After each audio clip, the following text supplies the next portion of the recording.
राणा साहब कहते हैं कि हम इस फैसले को मानते ही नहीं है। सर राणा सनाउल्लाह की क्या औकात है कि वो ना माने। हम राणा सनाउल्लाह को इस मुल्क का काउंसलर नहीं मानते। ये भी चलाए बात, बताए लोगों को। हम तो 23 करोड़ अवाम उसको काउंसलर नहीं मानते जिसको आपने वजीर दाखिला बना दिया। ये टाइम आएगा बच्चे तुम्हारा। अभी राणा साहब उड़ लो जितना उड़ना तुमने, जितनी मूंछों को वट देने हैं दे लो। मेरे से छोटी तुम्हारी मूंछें हैं, कोई अल्लाह का ये मूंछों से अगर मुकाबला होगा तो मैं तुम्हें बड़ी अच्छी तरह दूंगा और तुम्हारी मैं मंजी ठोकूंगा अल्लाह के हुक्म से। तुमने उतर जाना है, फिर मेरे मुर्शद ने सीट पर आना है। और जब मुर्शद सीट पर आते हैं ना, मुरीदों का जो हाल होता है वो आपको अंदाजा नहीं है।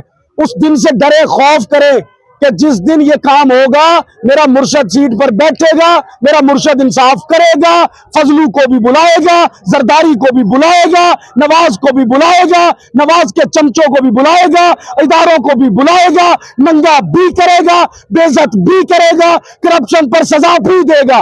कौम के ऊपर ये चीज जो थी ये आया होनी थी कि कौन लोग हैं जो मफाद परस्त टोले हैं, वो कौन लोग हैं जो आइन की पासदारी नहीं चाहते, वो कौन लोग हैं सिर्फ अपनी बादशाहत चाहते हैं।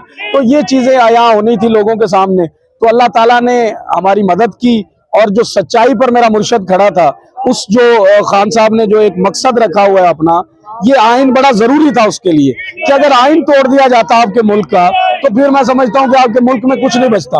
और लेकिन जिन्होंने आज फैसला सुना है, यकीन माने आज दिल जीत लिया जस्टिस उमर बंदयाल साहब ने। मैंने अपनी जिंदगी में, मुझे पहले का नहीं पता, मैं जो देख रहा हूं मैंने तो वो देखना है ना, जो मुझे बताया जा रहा हो सकता है वो गलत भी हो। तो मैं जो देखा है कि मैंने अपनी जिंदगी में इतना दलेर, इतना बहादुर, उन्होंने आज ये हक अदा कर दिया है कि वो फतेह खान के बेटे हैं। उन्होंने इस बात का हक अदा कर दिया क्योंकि दलेर बाप का बेटा ही दलेर काम कर सकता है। चोर बाप की बेटी जो होती है वो चोरियां ही कर सकती है, वो कोई मुल्क नहीं बना सकती, वो कोई कौम नहीं बना सकती। तो लिहाजा आज का दिन हमारे लिए और हमारी अदलिया के लिए और हमारे इदारों के लिए वो बड़ा अहम था। और अल्हम्दुलिल्लाह अल्लाह ने हमें सुरखरू किया है और अल्लाह ने हमें कामयाबी अता की। आज से सोशल मीडिया पे एक वीडियो वायरल हो रही थी कि एक थ्रेड था कि चीफ जस्टिस को मरवा दिया जाएगा या चीफ जस्टिस साहब जो है वो इस्तीफा दे जाएंगे।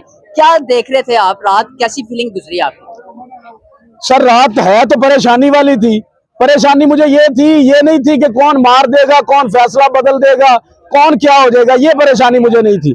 मुझे परेशानी ये थी कि हमारा तो अल्लाह ताला की जात पर ईमान है ही है था कि जो भी फैसला आएगा, मैंने कल यहाँ पर एक इंटरव्यू में बताया था कि इंशाअल्लाह ताला जो फैसला आएगा वो आइन के मुताबिक आएगा और आइन के मुताबिक ही हमें फैसला चाहिए। हम वो लोग नहीं है मफाद परस्त टोले, अपनी जात के लिए नहीं आए हुए।